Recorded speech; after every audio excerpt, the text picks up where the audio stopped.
అంతెందుకు సార్, 2 రోజులు మనం ఇక్కడికి రానికి ఇంతమంది సహాయం చేశారంటే, అలాంటిది మీ జీవితంలో ఇలా బతకడానికి ఎదగడానికి ఎంతమంది ప్రత్యక్షంగా పరోక్షంగా సహాయపడి ఉంటారో ఒక్కసారి ఆలోచించండి.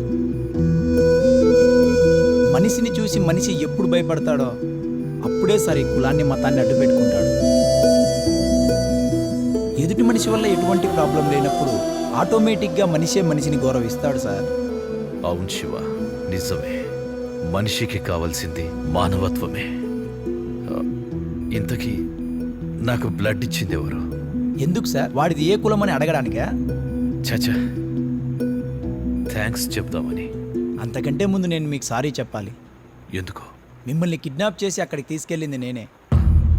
ఎందుకు కిడ్నాప్ చేసావు? మీకున్న కులపిచ్చి కొంతైనా తగ్గించాలని. నేనొక్కడిని మారితే సమాజం మారుతుందా? మీరు మారితే మీ చుట్టూ ఉన్న వాళ్ళు కొందరైనా మారుతారు కదా సార్. దాంట్లో నీకేంటి లాభం? వాళ్ళిద్దరినీ వదిలేయండి సార్. ఎవరిని?